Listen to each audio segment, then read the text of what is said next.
That's so cool, John. So how did you see your roles progress then? I Yeah. know you talked So about running the camera, and then yeah. you and I, when we talked off the air, you mentioned you became a kind of a head producer, right? Yeah. So, you know, did a ton of video in the first couple years, just really uh, ask a lot of questions, screwed up a lot, learned a lot, got way better at telling a story with the lens, with the camera. And, I think that helped me become a better hunter too, in a lot of ways, because you have to be so much more prepared and ready and certain things with your movement and everything running a camera, especially those big, beta cams. So just got really good at that. And then we were using the Avid system at the time.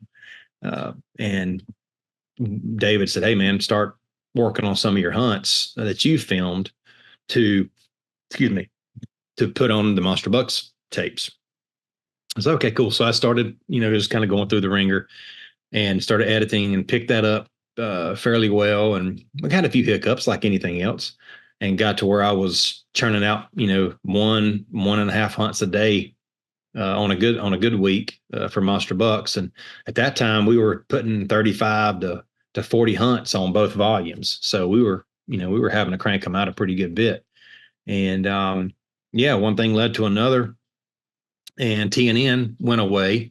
Viacom bought out the TNN network, and so Realtree Outdoors, just like Hank Parker's Outdoor Magazine and Hunting the Country and all these other TV shows, didn't have a home. And so at that time, the Outdoor Channel was in its very infant stages.